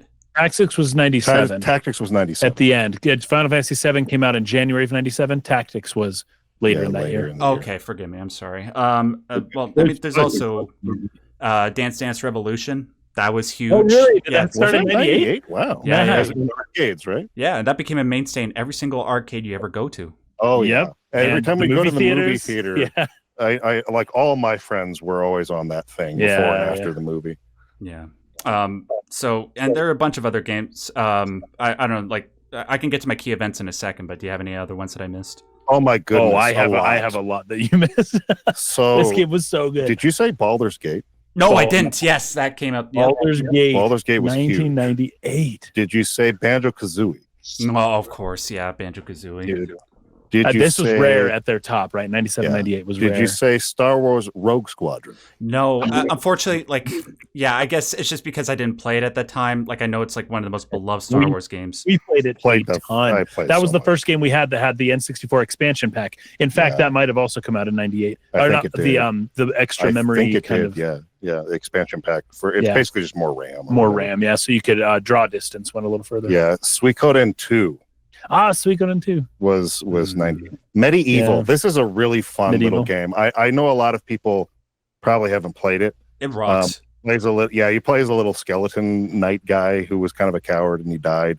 It's a little quirky, fun little adventure game. Yeah, but it's phenomenal. It's actually a really, really, really good game. They did a remake of it not too long ago. Of Medieval? It sounds familiar. Yeah. It's charming. Really good game. Cool. Mario Party launched. Oh yeah, the first Mario Party. Wait, the Star Ocean: The Second Story. Star Ocean: Second Story is so good. Freaking awesome game. So good. StarCraft. Did you say StarCraft? I think I should have if I didn't. StarCraft is huge. Oh no! Wait, no. I was going to mention it in my key events alongside Quake 2 because this was sort of like the year that esports really started to become a thing. Yeah, with Quake 2 and StarCraft. Yeah. StarCraft was major in that. Huge, Parasite Eve, really a huge game, but another really great Square soft game. Well known. I'm sure you said Metal Gear Solid, but Fallout 2, so that's also considered one of the better Fallout games. F-Zero X came out this year, as well Spyro. as Spyro. That's right. My beloved Spyro. Still waiting for Spyro 4. Say that again. Sorry. It's a. Like, there's supposed to be, you know how there was a Crash Bandicoot 4 like a few years ago, even though it wasn't the original Crash Bandicoot 4? Oh, okay. Yeah. Well, there's supposed to be a Spyro 4 coming, and Spyro 3 is like a top 5 favorite game of all time for me. Spyro is really fun, actually. Yeah. I love Spyro. Spyro's great. So, anyway. 1080 snowboarding. So that game. I liked this game. I was really bad at it. But I liked to watch your brother. I got play. pretty good because I watched my brother play it a lot, and my brother was so good at that game. That was sort of like the era where, like, you know, everything was to the extreme, and like everything, like skateboarding, snowboarding, surfing. Yeah. Extreme sports were getting well. Really snowboarding. popular. I think '98, not the Nagano Olympics in '98 was the first year that snowboarding was allowed in the Olympics, and that was a big deal at the time as well. Okay. And then we've got Gex. Gex, Enter the Gecko. Gex. Heck yes, dude. Gex. Turok 2. So I think we've pretty well exhausted the list here. But also, of course, the Dreamcast came out in 1998. Yep. And the Game Boy Color. Of course. Which is, the year before this, or 2 years before this, was the Game Boy Pocket. And I missed it. I wanted to play it. But I had the Pocket. In Jurassic Park 2, somebody has a Game Boy Pocket and they lose it in the movie. Yep. And I remember being like, Game Boy Pocket? That's like mostly what I remember from that movie. That and then the Velociraptors running through the tall grass. That's what I remember from Jurassic Park 2. The Pocket was a great improvement over the original game. I never had one, though. But we did have a Game Boy Color. Yeah. And the Game Boy Color is dope. That game, that console, that system was really good. Yep. Do you remember what color Game Boy Color you guys had? Mine was Game Boy Color. I had a blue Game Boy Pocket, and then after that, I think it was the flip one. What was that? Advance. The Game Boy Advance SP. Oh yeah, that's right. Because the Advance at first was just sideways, like the Game Gear. It was like a purple. But the SP, was the lifty flap. I didn't have the SP. I had a turquoise Game Boy Color, and then I skipped the SP, and then I got a transparent purple Game Boy Advance, and I saw those, the transparent purple. Yeah, my brother had that one. You know, there were so many advanced games that came out that I got and only played like an hour or two of, and I just spent all my time playing Gold and Silver and Crystal Pokemon on that thing. It's just, you know, like that's the thing. It's just like, doesn't matter sometimes when certain games come out, if they're good, they transcend like any newer graphics or that's Pokemon. Yeah. I just want to emphasize, you already mentioned it, but just to really emphasize Xenogears. 1998. Yes. According to you, best game of all time. Best game of all time, according to the people who are correct. People who are correct. Dude, I don't know if you looked at the comment section for the top 10 most important games video that we did, but you had so many people just hype manning you in that chat. Yes. Xenogears. It's because a lot of people, I don't want to say if there's any of you, tons of you have not played Xenogears. I know that you haven't because the game is still slept on a little more than I think it ought to be. Play this game and take some time outside of the game to research and find out what they're talking about, and it will change your life. It really will. Yeah. So 1998, wonderful year. It's best year. I mean, like you can make arguments for 2001. You guys made really damn good arguments for 1997, 94. But yeah, it's just there's no accumulation of great games like there was in 1998. I don't think there ever will be again. Probably not. Games take too long to make at this point. Though there are more developers. I mean, the industry is bigger as a whole. Yeah. And they have had some pretty decent years. I mean, this year's already gotten off to a pretty decent start. Last year, I think you mentioned a bunch, but I just haven't played a lot. But yeah. That's right. The best year should be this year. Whatever year you're watching this video, 2026, 2025, this year, let's make this year the best year for gaming. Yes. And you know, like I think there will be future years where there will be a greater accumulation of higher quality games. But in terms of games that were high quality, but also had a huge impact on the way that gaming as a whole unfolded, there will never be another year like 1998. Period. Hard to imagine it. Yeah. Right. So, and through looking into all this, I identified like three what I would just call like golden ages, kind of. Like I've got 2007 to 2011. Each year, 7, 08, 09, 10, and then 11. Each year is just like chock full of just the material that the next decade is going to be still basing their stuff off of, which we see is more or less accurate. And then 1985 to 90, basically that same thing. It's just every year. What a great time to be alive and to be playing video games. That's when games were rescued and sort of really kicked off again. Just amazing stuff there. And then, but the true golden age is from 94 to 99. I believe so too. It is just unreal, the quality and quantity of quality games that we got from 94 to 99. Unreal. And that is just the golden age of gaming. And 98 is the real standout year there. Yep. Good stuff. I'm glad that we all objectively chose the right answer for number one. Yes, I know. We stumbled along the way, but we all got to the right point for number one. No, but as always, I really appreciate the ones that you guys chose and the argumentation. It makes for wonderful conversation, and we obviously want to hear from everybody in the comment section down below. Like, what were there years that we missed that you think were absolutely essential that we didn't talk about? We'd love to hear from you, or if you agree with our list, we'd like to hear that even more. No, I'm just kidding. Like, any sort of comments that you have to offer.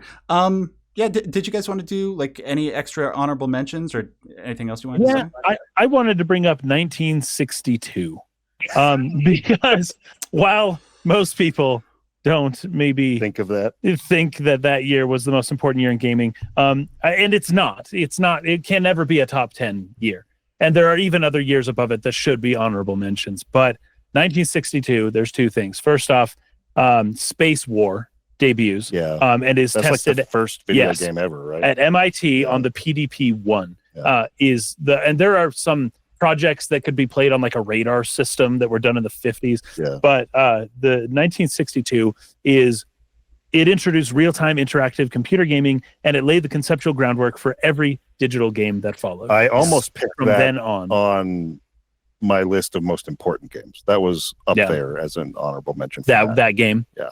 And also, in more important news, my mother was born in 1962, and whatever impact I've had on gaming is, due to that, at least in some way. So I wanted to bring up 1962, but did you guys have anything else? We mentioned 1993 in passing because of the ESRB, and that's right.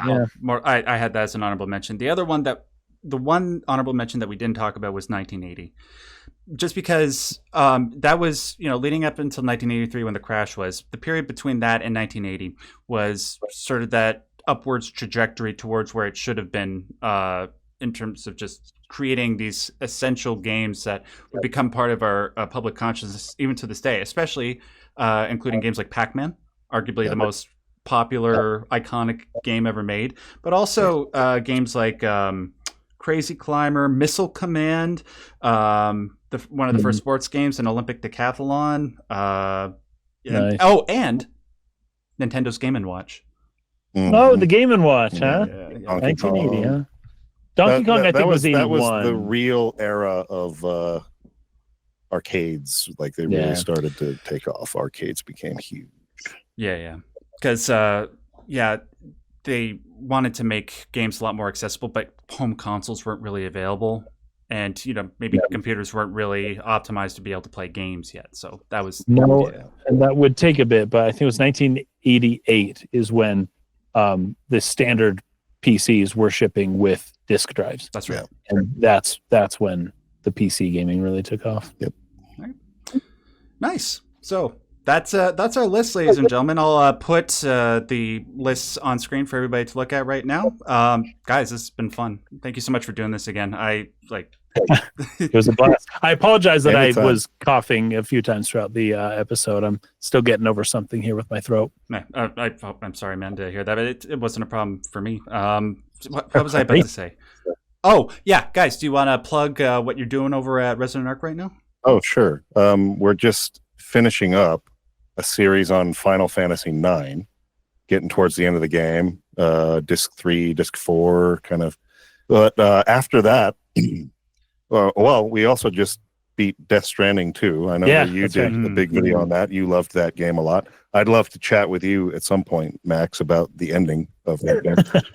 Dude, that ending is so off the chain. It's like Kojima just did every single drug there was known to man and then just wrote everything down while he was in that haze. And it's like, okay, this is the ending of the game. And somehow it managed to be awesome. It's possibly the craziest thing I've ever seen. Yeah, that's glorious. So anyway, we did a video on that. We just recorded. That'll be going up. And very likely we'll be doing a series on Expedition 33 here coming up pretty soon, pending how people vote on our Patreon. But I think in terms of games that have come out this year, Expedition 33 and Death Stranding 2 are two that I really, really, really got into. So I didn't play a lot of games last year, but I've played two really big ones this year and loved them.